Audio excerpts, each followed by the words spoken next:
Dax Ginn looks surprisingly well rested for a man that's producing one of the biggest games of 2015. We're talking about Batman Arkham Knight, which is imminent. It's almost here. People are playing it behind us. What are they playing behind us? What are the people here that are in this very exclusive club? What are we tasting right now? Well, firstly, let me say thank you for saying I look good, because you should see me from this side. I look terrible.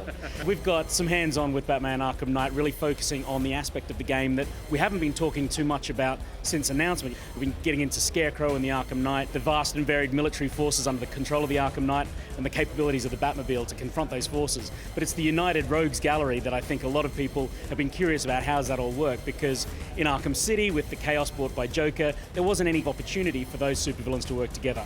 Under the plan of Scarecrow and Batman Arkham Knight, this is really a unified rogues gallery, all these supervillains teaming up to take down Batman. So we're getting into some of those missions and giving people a taste of what it's like going toe-to-toe with Penguin or Riddler or any number of these other classic supervillains.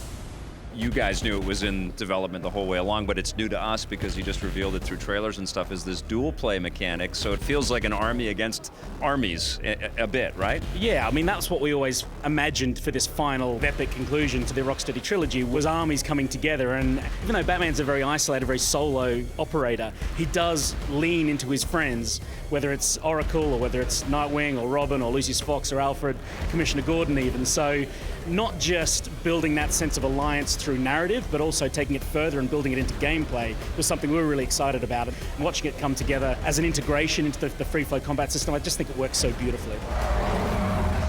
One of the most wonderful things about Arkham Asylum was the containment of the experience. It really felt like the gameplay was really measured to, you know, the environment and where you could go and what you could do.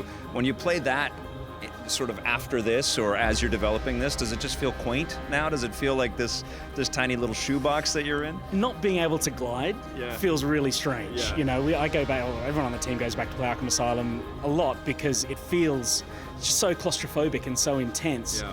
And it's a really lovely feeling, I think, being trapped in that environment.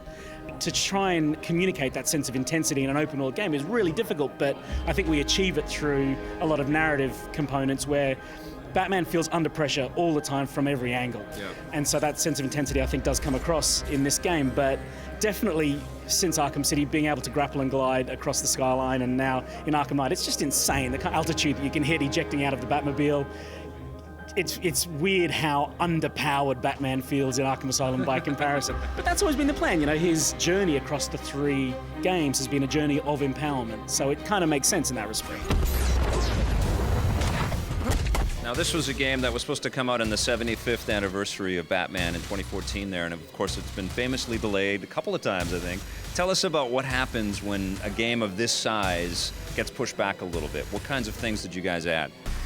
A lot of it is polish, a lot of it is making sure we're delivering that quality that I think gamers and Batman fans expect from us as a studio. Also the size of the game itself. I mean, building out the entirety of Gotham City, it's 25 times bigger than the game we built in Arkham Asylum, so ensuring all of that complexity all makes sense from a narrative and a gameplay perspective and delivering that level of polish. It was really just coming down to, look, what do we want to be giving gamers at the end of the day? And that really is a game that I think Batman fans deserve, and it's that highly polished, epic conclusion. And if we couldn't deliver it, we just needed more time. And so that was really the core of the conversation. And I think where we've ended up right now, 36 days from launch, we're so happy with the level of quality that the game has. And I think gamers are going to understand why we needed to take a bit of extra time to deliver that level of quality.